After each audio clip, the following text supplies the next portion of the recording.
Hello বন্ধুরা, আসসালামু আলাইকুম। আশা করি সকলে ভালো আছেন।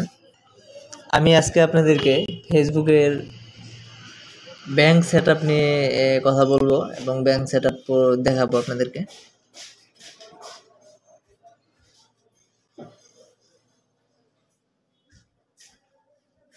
আপনারা কিভাবে ব্যাংক সেটআপ দিবেন ফেসবুকে, যারা ফেসবুক নিয়ে কাজ করেন। ব্যাংক সেটআপের পুরো ট্রিক্সটা আজকে আমি শেখাবো। কিভাবে ব্যাংক অ্যাড করবেন, কিভাবে ব্যাংক অ্যাড করতে হয়। তো প্রথমে চলে যেতে হবে আপনাদেরকে প্রফেশনাল ড্যাশবোর্ডে। আমার আইডি থেকে আমি প্রফেশনাল ড্যাশবোর্ডে চলে গেলাম। প্রফেশনাল ড্যাশবোর্ড থেকে চলে যেতে হবে আপনাকে পে আউট অপশনে। এই যে পে আউট অপশন দেখছেন, এখানে চলে যেতে হবে। পে আউট অপশন থেকে আপনার চলে যাবেন হচ্ছে সেটিংস। এখানে অনেক ট্রানজেকশন আছে, এগুলাতে না, আর সরাসরি সেটিংসে চলে যাবে। সেটিংসে ক্লিক করার পর এখানে আমার অলরেডি একটা ব্যাংক সেট আপ করা আছে, তো আমি এটা চেঞ্জ করব। এখানে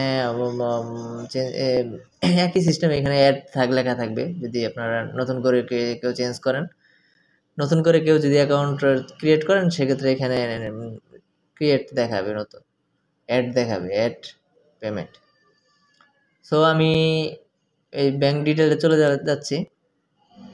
এখান থেকে আমি এডিট পে আউটে যাব।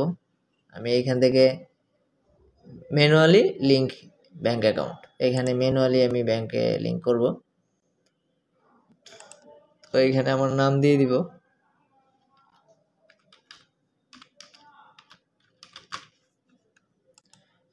আমার ব্যাংকের সুইফট কোডটা দিতে হবে। এখানে ব্যাংকের সুইফট কোড লাগবে, সুইফট কোড দিতে হবে। আপনি যেই ব্রাঞ্চের অ্যাকাউন্ট, ওই ব্রাঞ্চের সুইফট কোড লাগবে।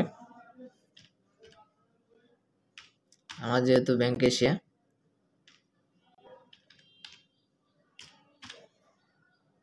রাউটার নাম্বার দিতে হবে।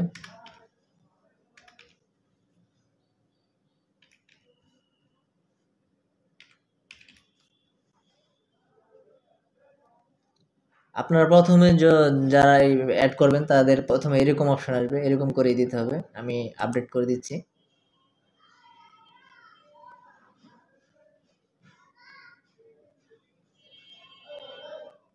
আমার ব্যাংক অ্যাকাউন্ট চেঞ্জ হয়ে গেছে।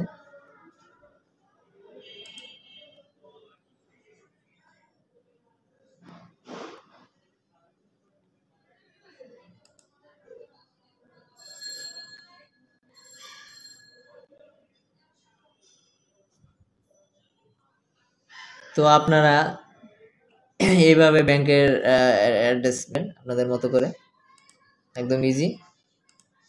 আর আমার ভিডিওটি দেখার জন্য সকলকে ধন্যবাদ, এবং ফলো দিয়ে পাশে থাকবেন। ধন্যবাদ। সালাম আলাইকুম।